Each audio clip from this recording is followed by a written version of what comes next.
Good morning, boys. I I'm watching back on Charlotte just to kind of go through and see if there's just any like, hey, what could we be doing better, um, type stuff. So, this is kind of the start of the race, first lap. And, we'll just kind of talk about it because like early, I think JTB does a good job, and then something happens, and it's not again, this isn't really anybody's fault, but it's just one of those like, hey, this is why we have to be a little more conscious and let things get strung out before we make our move. So here's on the restart, and Blazer's doing a really, really good job. Like here on the backstretch, so we've got through the first turn. Now it's time to assess. Dilly just hit the wall, so or no, he's gonna hit the wall here in a sec. But hey, high lane's available. Let me go up there. I've getting plenty of room to the five on the bottom. All right, we're driving. We're driving. Gets a good run. There's even a little bit of a lift out there. You can kind of see this. He has a run. Plenty of room. That I mean, again, a lot of people would just gun it in there. Dilly does get in the wall here. There it is. Slows down. We're holding middle. We're three wide. And we're clear through. Now, this is where I'm going to say right here, like Dilly could, if you hit the wall and you're at that tri-oval, you have to know cars are going to shift up a little bit. They're going to shift to the right as they are, as they're avoiding contact or avoiding, just the natural flow of the track. So Dilly, you hit the wall. Make sure you back out a little bit because then he gets hit kind of into the wall again, and he might. I don't know if Dilly cares or Dilly was just like, "Shit, I was on the wall. It is whatever." But like that's like honestly, if that's a scenario, like especially after you just hit the wall, so you know you're slower. It's not like you two are battling for position, but literally one guy just gets into the wall. Do what you can because obviously they're gonna swing out wide a little bit. I don't think that's anything JTB Top Gun did. So here this is me. This is Eric in Michigan. Eric enters high. He gets up into the wall. And I just didn't really have anywhere to go. I can't quite tell. I definitely think I'm squeezing him. I don't think I entered the corner next to him, so I was cool with him running his line, and I was cool being behind him. But because of the slowdown, I end up next to him and get him spun a little bit. So, um, I'll take the blame on this one, in that I was a little bit high, and could have given him more room. Yes, he hit the wall first, but I probably could have done a little bit more to avoid contact. I ended up just straightening him out there. I was like, oh, we'll straighten you out, and he was able to kind of continue in P10. But big checkup there. So here's the thing, right? So now because of me and Eric, because Eric got on the wall and because I squeezed him, there's a bit of a checkup here, okay? Bit of a checkup here. This by itself isn't the worst. Dinger got probably the worst of it. So now Dinger's been knocked off the track, and let's hear what the spotter says.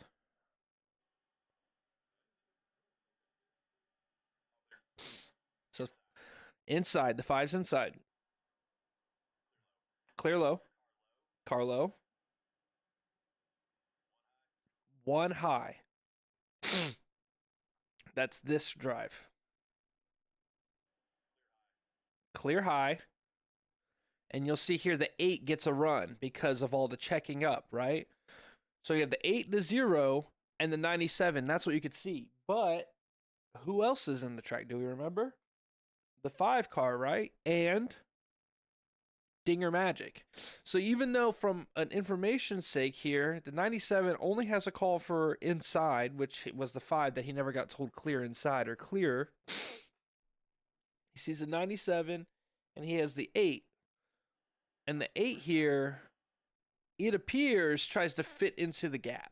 And I'm not mad at the 8, right? It's tough. You're approaching somebody with a lot of speed, and the brain tells you, go to the open space.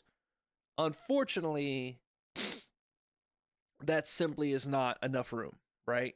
What should he have done? Pushed the back of Top Gun. I know it feels weird and counterintuitive, but how many times in real life have you seen guys just have to suck it up and push the guy in front of them instead of finding the open space? And that's not calling you a novice, eight, but like that's the difference between like really high level driving and on these back stretches. Like, yes, is there a time when you have a run to go underneath or to the right or whatever, yes. But not when you guys are going to be 4 wide when you do that. So he goes down, he moves down because of that, and because he moves down to give the 8 room, he gets spun across the nose of these other guys who are down low just minding their business. So let's see if I can find that from a different perspective. All right. Different perspective here. This is from the 8 car. Let's give everybody a fair shake. So you get in the corner. I think it was lap 2 that all of this occurred. All right, there's the dilly in the wall. All right, good run. And for what it's worth, we were talking last night.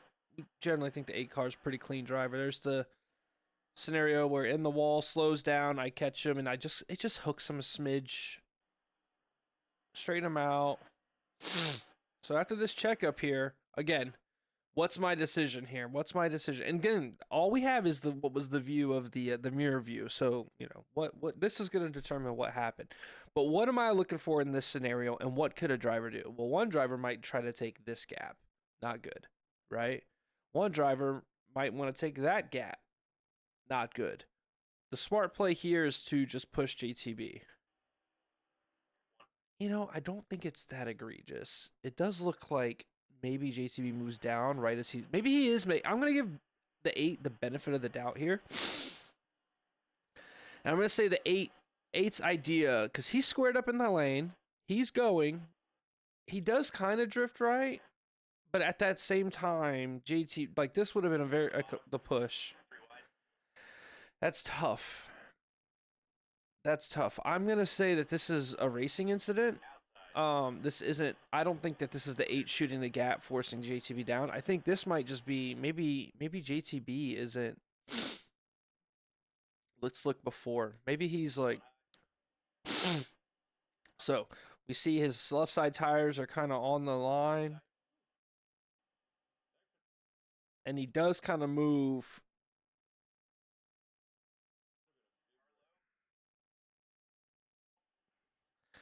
I'm gonna say that this was just unfortunate because of this camera absolutely made it look like he was to the outside and JTB needed to give room.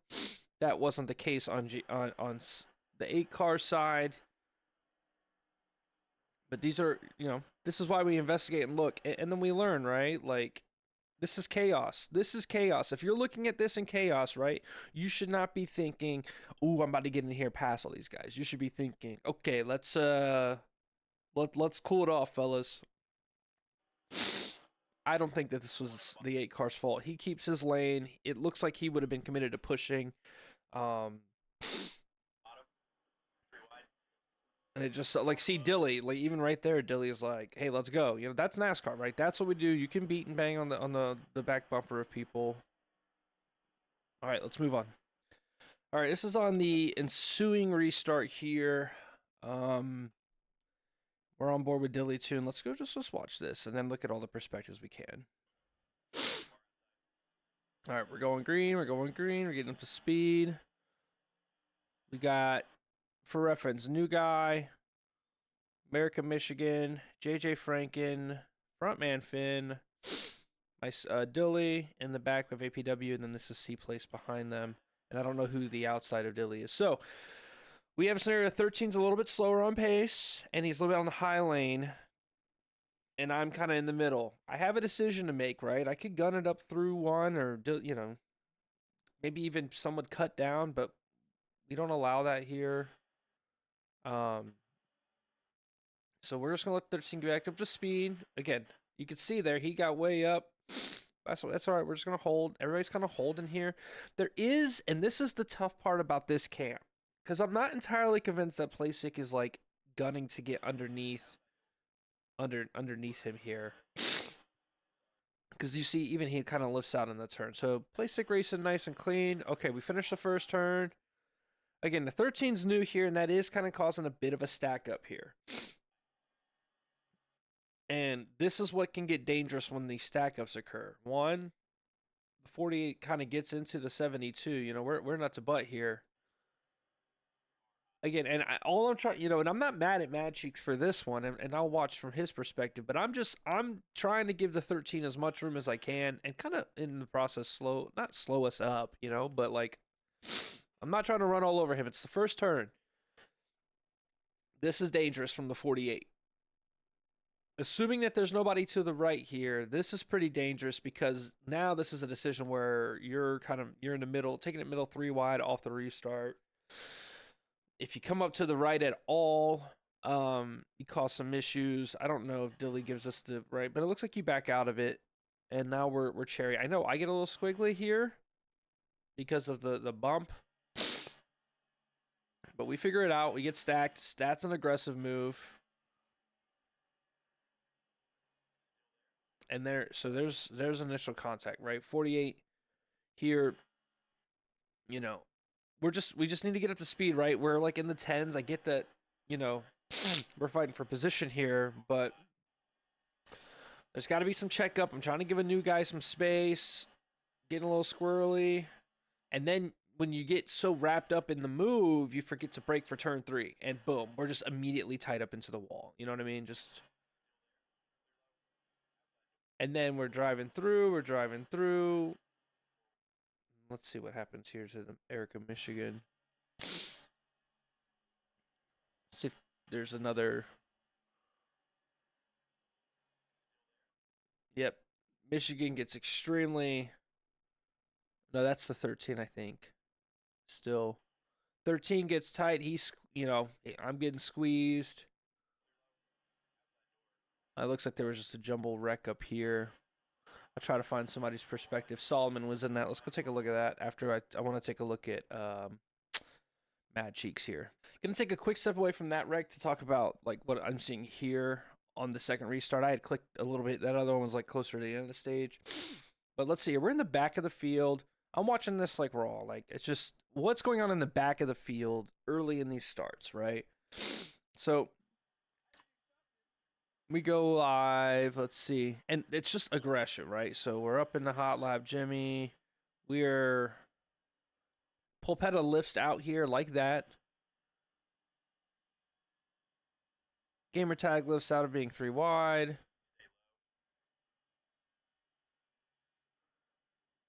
Blazer gets up into the wall pretty hard. Jeff's up in the hard wall pretty hard. Really, it's just guys, we just aren't like prepared for turn 3 here. And now when you're slow like that, it forces the field to go 3 wide. I think this is a scenario of where like, hey, we're so aggressive on restarts that whenever we go 3 wide, we're just like trying to jam it in there. We're not going 3 wide, but somebody hits the wall because they're getting too tight. We've got to learn how to race the racetrack, fellas. All right, let's go back to that record we're talking about. All right, I'm definitely looking squirrely. I'll tell you that. Okay, 13 in the wall. Check up, give him room. Okay, we're checking up, giving room. He's checking up, giving me room. I appreciate that, Mad Cheek. Yeah. Yeah, really, this is just a lack of patience. You see the difference with the 48 behind, or the 5? Like, he's kind of behind the 48, not pressing the issue. Yeah, I think this one's on, like, just some aggressive driving on a restart from 48, which could be better. And then, of course, we're big time wrecking at that point. Let's go see what Solomon's perspective what happens to 97, because after he got spun, it kicked off crazy. All right, who's our cast here? New guy in the 0, Solomon in the 8, Shanzi up here. Bobby Lee Swagger P4. Oh, okay. Struggle from I think Hellseeker's the leader, 35 in the TBD, but they figure it out. No, that's Snugs. Okay. And then Eric Michigan, who gets spun, is behind the 8 car here. So, okay, how are the leaders racing? Accountability from the leaders. You got teammates going. See the 3 car pushing now. Granted, it's a teammate, but hey, we're pushing, right? I know it sucks. You're faster than the guys, but always keep in mind, guys, if the two guys in front of you are side by side battling and you're faster, you're not faster than them because you are better than them. You are faster than them because right now they are side by side fighting. So unless you can cleanly make a 3 wide pass, you need to push one of them. Career mode will make you feel like you could just throw it in there. Cause, all right. Ooh, okay. Zero gets pretty. Yeah. New guy. New guy missing the corner here. That's okay. New guys are gonna come in. They're gonna make mistakes, but yeah, just again, nobody practiced turn 3 at Charlotte this week. You get up, you clean out one, not two of the top 5 guys. And then from there, he's spinning off noses. Is it off Dilly's nose? Yeah, there's nothing he can do at that point. Let's go see what Dilly has for lap 11. Yeah, by that point, there's not really.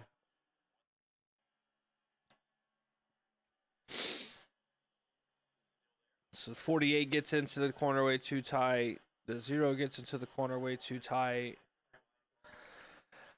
And we're just cleaning guys out as a result.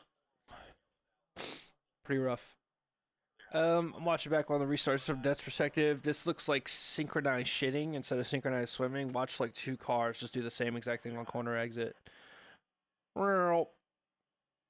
Just destroy the inside wall together. And this one, right, like you just killed the wall. To be wary when we come back up. I think he's fine, but again, getting tight, taking up a lot of space, slow in the middle of the racetrack. That's going to check up space time, and that's going to check up everybody else. And now you got trucks underneath dents from 10 car lengths back. Not anything trucks did, but just like that's those checkups cause those things.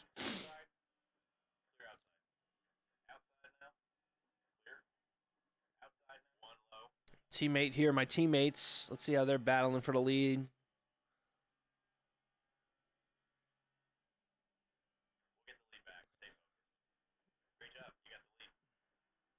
Look at that, ripping the high lane at Charlotte.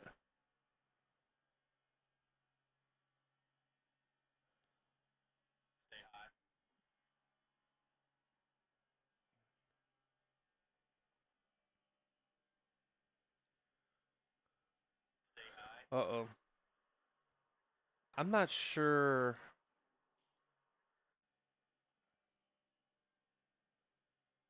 That coded. That's just a smidge of net code and a smidge of Nick coming up and Dent's not exactly getting all the way the corner rotated. Like here, see he's crossing seam. He needs to be a smidge higher, but it's hard because in this game there's such a penalty for hitting the wall, and I'm sympathetic to that. But like as you see coming off the corner, he's like a lane low, and I don't think there's much Nick can do. Okay.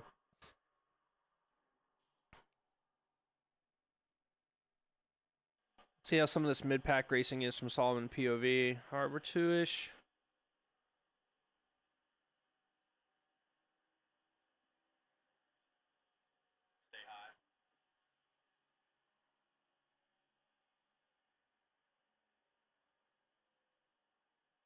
Pretty decent right now in this mid group.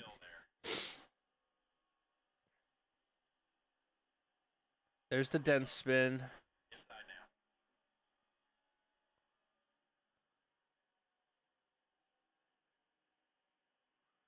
Oof. There's a rough one. Blazer gets, again, just menacing turn 3. But that's the difference, right? If you don't know turn 3 at Charlotte, you are a weapon. You become a weapon, even if it's unintentional. But you come in there, you can see here, he's literally as high of an entry as you can get. That's JJ Franken. As bottom of an entries he can get, and you're just going to go up a lane, up 2 lanes, up 3 lanes. So what do I do when I'm getting really, really tight like that? You have to lift out or brake, right? If you just like, and keep it tight, like you're just give up the corner. But all right, we get through here. A little bit of a door by Fat Rating, but that's nothing. That's a nothing. All right, we're going to run. What do I do? He's a little bit slower in front of me. Still fine.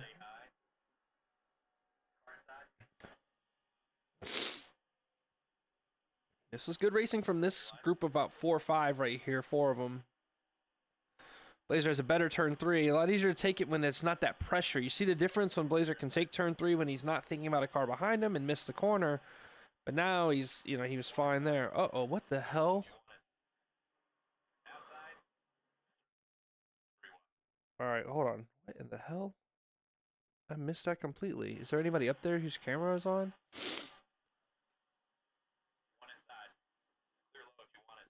Corey is leading.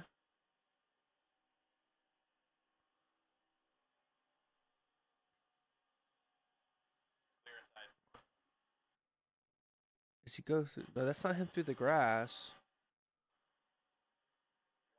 All right, who's up in that bunch so I could see what the hell just happened? Let's see if we can find that. A better view of that. All right, through the tri-oval on the high lane. That's again. Is Charlotte just our nemesis? This isn't dirty driving by Playsick or anybody. This is one of those you have to know the way the tri-oval works. Come here, it's gonna spit you out a lane. As you can see here, Corey entered. Oh, I went too far back.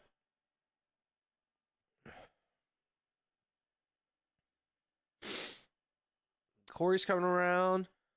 Where's he enter a tri-oval? He's going to take tri-oval high lane to third to second lane, and then that's going to spit him out to the high lane, right? And that's fine. We get through here. But same deal, and it's important to know that this turn is a little sharper than the first one.